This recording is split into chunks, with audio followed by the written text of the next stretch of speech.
Welcome back. పల్లె పట్నం అనే తేడా లేకుండా మంచం పట్టింది. విష జ్వరాలు పంజా విసరడంతో జనం దవాఖానాలకు క్యూ కడుతున్నారు. వరుసగా కురుస్తున్న వర్షాలతో ఇంట్లో ఉండే వాళ్ళ కంటే హాస్పిటల్లో చేరే వాళ్ళ సంఖ్య ఎక్కువగా ఉంది. వాతావరణం ఒక్కసారిగా చల్లబడటం, దోమలు పెరగడంతో అనేక రకాల జ్వరాలు జనంపై దాడి చేస్తున్నాయి. పాలమూరులో విజృంభిస్తున్న విష జ్వరాలపై హెచ్ఎంటీవీ గ్రౌండ్ రిపోర్ట్.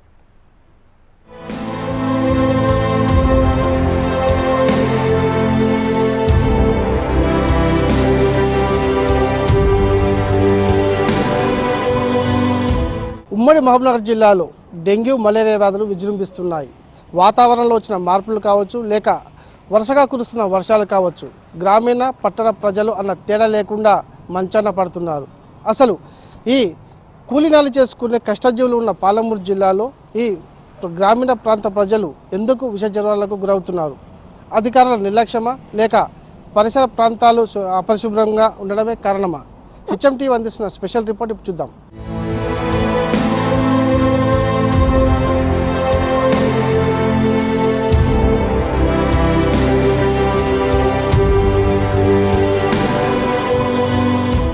ఉమ్మడి పాలమూరు జిల్లాలో డెంగ్యూ కేసులు ప్రమాద గంటికలు మోగిస్తున్నాయి. వాతావరణంలో మార్పులతో పాటు దోమలు, ఈగలు, అపరిశుభ్రత తదితర కారణాలతో వ్యాధులు ప్రబలుతున్నాయి. గ్రామీణ పట్టణ ప్రాంతాలనే తేడా లేకుండా చాప కింద నీరులా డెంగ్యూ జ్వరాలు విజృంభిస్తున్నాయి. ఉమ్మడి జిల్లా వ్యాప్తంగా జనవరి నుంచి ఇప్పటి వరకు 140 డెంగ్యూ కేసులు నమోదయ్యాయి. ఇందులో జూన్, జూలై నెలల్లోనే 73 వరకు కేసులు నమోదయ్యాయి. విష జ్వరాలకు గురవుతున్న వారిని వివిధ జిల్లాల నుంచి మహబూబ్ నగర్ జనరల్ ఆసుపత్రికి సిఫారసు చేస్తున్నారు. ఇక్కడ కేసులు ఎక్కువగా రికార్డవుతున్నట్లు వైద్య అధికారులు చెబుతున్నారు. నవాబ్పేట, దేవరకద్ర, జడ్చర్ల మండలాల నుంచి కేసులు ఎక్కువగా వస్తున్నాయి. కీళ్ళ నొప్పులు, ఈ నొప్పులు ఉన్న వల్లనే ఎక్కడ బయటకు వెళ్ళగలుగుతలేము. మేమైతే ఇంట్లో చేసుకొని గరంగానే వేడివేడిగా తింటే కూడా మా హెల్త్ బాగుంటుందేమని అట్లా కూడా నేను చూస్తున్నాం. కూడా ఇంకా అట్లా కూడా తగ్గుతలేవు. వేలీలు కాబెట్టుకొని తాగుతున్నాము, అట్లా తగ్గుతలేవు. ఎందువల్ల జరుగుతుంది ఇట్లా అని ఆలోచనే పడింది. ఇక ఈ ఆలోచనలు ఏం చేయాలి? మేడల్లో వస్తుండ్రు, ఇంటికి శుభ్రంగా పెట్టుకోవడం చూపిస్తుండ్రు. వాళ్ళు చెప్పింది మేము పాటిస్తున్నాం, వాళ్ళు చెప్పినట్లా చేసుకుంటున్నాం. అయినా కానీ తగ్గుతలేవు. ఇంకా పోదాం కూలి చేసుకుందాం అంటే కూడా భయం అనిపిస్తుంది. వాబోయే కింద పడతామేమో, మళ్ళీ నొప్పులు అయ్యి అని భయం అనిపిస్తుంది. సార్ ఎక్కడ పోవడానికి చాలా ఇబ్బంది అనిపిస్తుంది. ఎందువల్ల వస్తుంది నొప్పులు?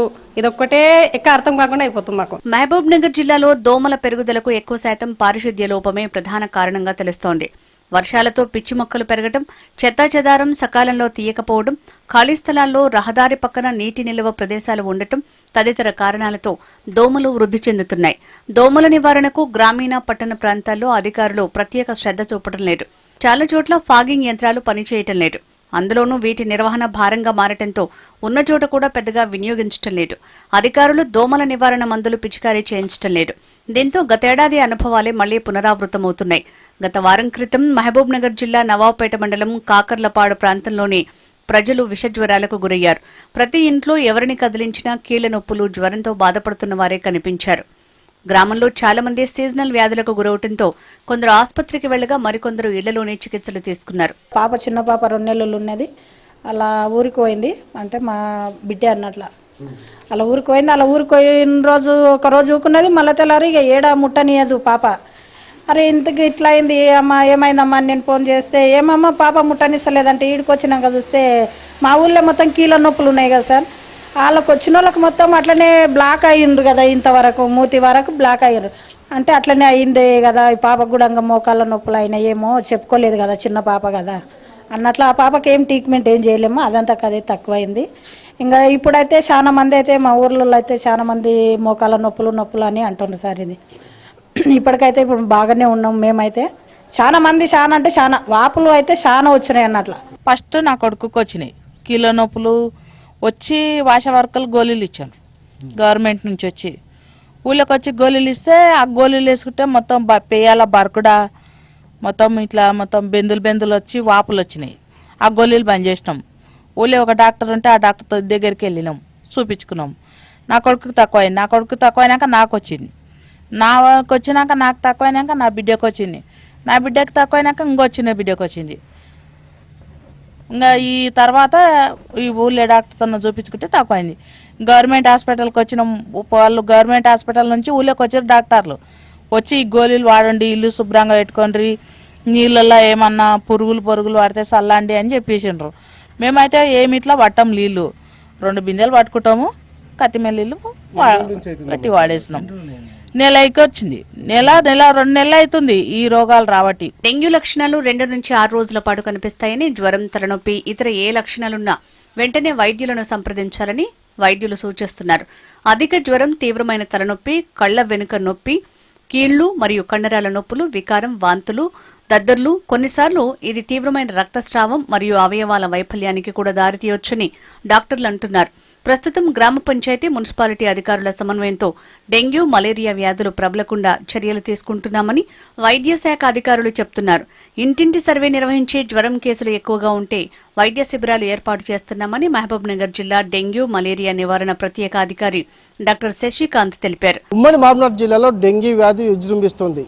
దాదాపు జనవరి నుంచి ఈ నెల వరకు ఇప్పటి వరకు అయితే దాదాపుగా 140 కేసులు ఉమ్మడి జిల్లా వ్యాప్తంగా నమోదు కాగా ఒక్క మహబూబ్నగర్ జిల్లాలోనే దాదాపుగా 84 కేసులు నమోదయ్యాయి. దీంతో అప్రమత్తమైనటువంటి వైద్య శాఖ అధికారులు అందుకు సంబంధించిన చర్యలు చేపడుతున్న పరిస్థితి కనిపిస్తుంది. మనతో పాటు జిల్లా వైద్యాధికారి సార్ మనతో పాటు ఆయన మరిన్ని వివరాలు తెలుసుకుందాం. సార్ చెప్పండి, ఉమ్మడి పార్లమెంట్ జిల్లా వ్యాప్తంగా కావచ్చు, మహబూబ్నగర్ జిల్లాలో కూడా ఇప్పటికే ఈ డెంగ్యూ వ్యాధి విజృంభిస్తుంది. దీనికి సంబంధించి కూడా మీరు తీసుకున్న చర్యలు ఏంటి, నిర్మూలన కోసం ఎలాంటి చర్యలు చేపట్టారు చెప్పండి.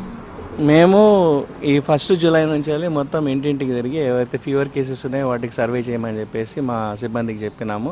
ఆ పద్ధతి ప్రకారం మొత్తం అందరూ సిబ్బంది టీమ్స్లలో డివైడ్ అయ్యి మా ఏఎన్ఎంస్, ఆశా వర్కర్స్, కొంత ప్లేసెస్లో అంగన్వాడీ టీచర్స్, ఇక్కడ ఆర్పీస్, మన పట్టణ ప్రాంతాల్లో ఆర్పీస్, ఫీల్డ్ ఆఫీసర్స్ ఎవరైతే, వార్డ్ ఆఫీసర్స్ ఎవరైతే ఉన్నారో వాళ్ళందరూ కలిసి ఒక టీమ్గా తయారయ్యి మొత్తం అందరికీ ఇది చేస్తున్నామండి, సర్వే చేస్తున్నాము. ఇదే కాకుండా ఇంకోటి ఏంటంటే మేము వెళ్ళి ప్రతి ఇంటి చెక్ చేస్తుంటే ఒక 10 ఇండ్ల లోపల చెక్ చేస్తే ఒక 5 హౌజెస్లో ఈ లార్వే బ్రీడింగ్ ప్లేస్ ఏదైతుందో లార్వే బ్రీడింగ్ కనిపిస్తుంది అన్నట్టు దోమలు.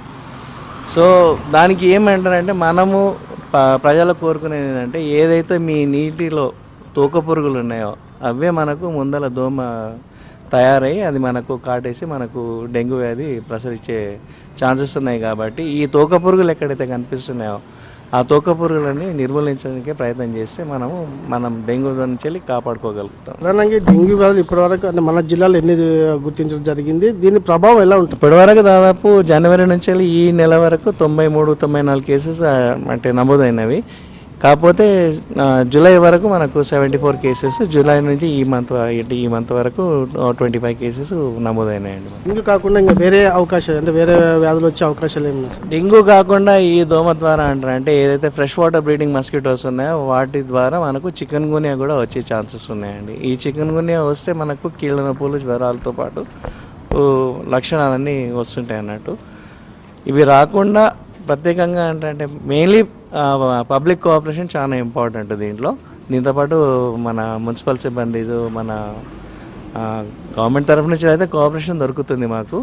మేము చేసే ఏంటంటే ఒకవేళ కేసు పాజిటివ్ వచ్చిందంటే పైరత్రం స్ప్రే అని చెప్పేసి ఇండ్లలో స్ప్రే చేస్తాము. అదే కాకుండా చుట్టూ అంటే ఇంటి పరిసరాలలో ఏవైతే ఉన్నాయో వాటికి అబైట్ చల్లడము, ఎక్కడైతే నీళ్లు నిలిచినాయి ఉన్నాయో అక్కడ మొత్తం ఇవి ఆల్మోస్ట్ ఇవి మనకు దోమ ఒక 2 డేస్లో తయారవుతాయి.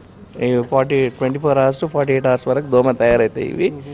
ఇవే మనకు రేపటి నాటికి ఇవే మనకు కాటేసే ఆస్కారాలు ఉన్నాయి. కాబట్టి దీనికి మనకు కాపాడాల్సింది చాలా ఇంపార్టెంట్ అండి.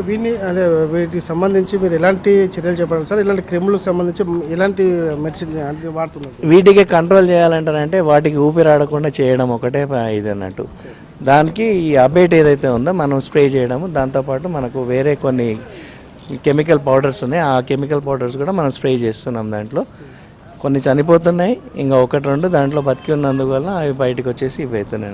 ఇటీవల నాగపేట మండలం కాకర్లపల్లి చాలా మంది కూడా అస్వస్థతకు గురయ్యారు, చాలా మంచాన పడ్డ పరిస్థితి ఉంది. దీనికి సంబంధించి కూడా ఇలాంటి పరిస్థితి మన పునరావృతం కాకుండా అంటే ఇలాంటి చర్యలు? కాకర్లపాడులో 3 రోజుల కింద వెళ్ళి చూసినామండి. పరిస్థితి ఏంటంటే అక్కడ ఇండ్లు కడుతున్నారు, ఇందిరమ్మ ఇండ్లు కడుతున్నారు. వాటి కొరకు నీళ్లు నిలిచి అంటే స్టోర్ చేసుకున్నారు అన్నట్టు. దాంట్లో బ్రీడింగ్ చాలా కనిపించినాయి మాకు. ఆ బ్రీడింగ్స్ అవన్నీ బ్రీడింగ్ ప్లేస్ అనేది తీసేసారు. కాకపోతే అక్కడ చికెన్ గున్యా కేసెస్ ఉన్నాయి, డెంగ్యూ కేసెస్ ఒక పక్కల ఒక తాండాలో వచ్చింది అన్నట్టు. వర్షాకాలం మనకి ఇంకా ఉంది సార్. ఈ లోపల అంటే ప్రజలకు మీరు ఎలాంటి సూచనలు చేస్తారు? అంటే ఇది వర్షాకాలం ముగిసే వరకు కూడా అందరూ సాధ్యమైనంత కాటి దోమకాటుకు తప్పించుకోవాలి. ఈ దోమలు మన ఇంట్లోనే చీకటి పరిసరాలు ఎక్కడైతే ఉంటాయో వాటి వెనకాల దాగి ఉంటాయి. ప్రధానంగా డార్క్ ప్లేసెస్, స్టోర్ రూమ్స్ కానివ్వండి, కొన్ని ఫ్రిడ్జ్లలో కింద మనకు నీళ్లు ఉంటాయి, వాటిలలో కూడా ఈ ఉత్పత్తి అయ్యే ఛాన్సెస్ ఉంటాయి. కాబట్టి అక్కడ ఎక్కడైతే నీళ్లు నిలిచినాయో అవి మొత్తం డ్రైన్ చేయడం, వారంలో ఒకసారి తీసేసేయడం. స్పెసిఫికల్ ఏంటంటే వాటర్ కూలర్స్ ఏవైతే ఉన్నాయో మన పరిసరాల్లో వాటర్ ఏదైతే 5 days or 7 days అబవ్ ఉన్నాయో అవన్నీ మొత్తం తీసేసి మొత్తం క్లీన్గా చేసుకొని మనం పెట్టుకున్నట్టయితే ఒక్కరోజు డ్రై డే చేసుకుంటే మనం ఈ సైకిల్ని కట్ చేయొచ్చు అన్నట్టు. ఇది వైద్య శాఖ అధికారులు చెప్తున్నది. మొత్తంగా మరో 2 నెలలు కూడా వర్షాకాలం ఉన్న నేపథ్యంలో కూడా పూర్తి స్థాయిలో ప్రజలందరూ కూడా అప్రమత్తంగా ఉండాలి. డెంగ్యూ అలాగే మలేరియా వ్యాధి లాంటివి గురి కాకుండా ఉండాలంటే పూర్తి స్థాయిలో నివారణ చర్యలు మనమే తీసుకోవాలని చెప్పేసి ప్రజలకు సూచిస్తున్న పరిస్థితి కనిపిస్తుంది. అయితే కూలీనాలి చేసుకుని జీవనం కొనసాగించే కష్టజీవులున్న ఉమ్మడి పాలమూరు జిల్లాలో ఇలా విష జ్వరాలు విజృంభించడంతో ప్రజలు ఇబ్బందులు ఎదుర్కొంటున్నారు. వర్షాకాలం నేపథ్యంలో ముందుగానే చర్యలు చేపట్టాల్సిన వైద్య శాఖ అధికారులు ఎప్పటిలాగే నిర్లక్ష్యం వహించడంతో డెంగ్యూ, మలేరియా వంటి వ్యాధులు విజృంభిస్తున్నాయి. ఎప్పటికైనా సంబంధిత శాఖ అధికారులు నిర్లక్ష్యం వీడి పూర్తి స్థాయిలో చర్యలు చేపట్టాలని ప్రజలు కోరుకుంటున్నారు. చేతులు కాలేక ఆకులు పట్టుకున్న చందంగా ఆలస్యంగానైనా స్పందించిన వైద్య శాఖ అధికారులు ఇప్పుడు గ్రామీణ పట్టణ ప్రాంతాల్లో తిరుగుతూ డెంగ్యూ అలాగే మలేరియా వ్యాధులపైన అవగాహన కల్పిస్తున్నారు. పరిసర ప్రాంతాల్లో శుభ్రంగా ఉంచుకోవాలంటూ వారికి సూచనలు, సలహాలు ఇస్తున్నారు. అయితే మరో 2 నెలల పాటు వర్షాకాలం ఉన్న నేపథ్యంలో ఈ డెంగ్యూ అలాగే మలేరియా వ్యాధులు విజృంభించకుండా పూర్తి స్థాయిలో చర్యలు చేపట్టాల్సిన అవసరం వైద్య శాఖకు ఎంతైనా ఉంది. Srinivasarao నందాచారి, HM TV, Mahabub Nagar.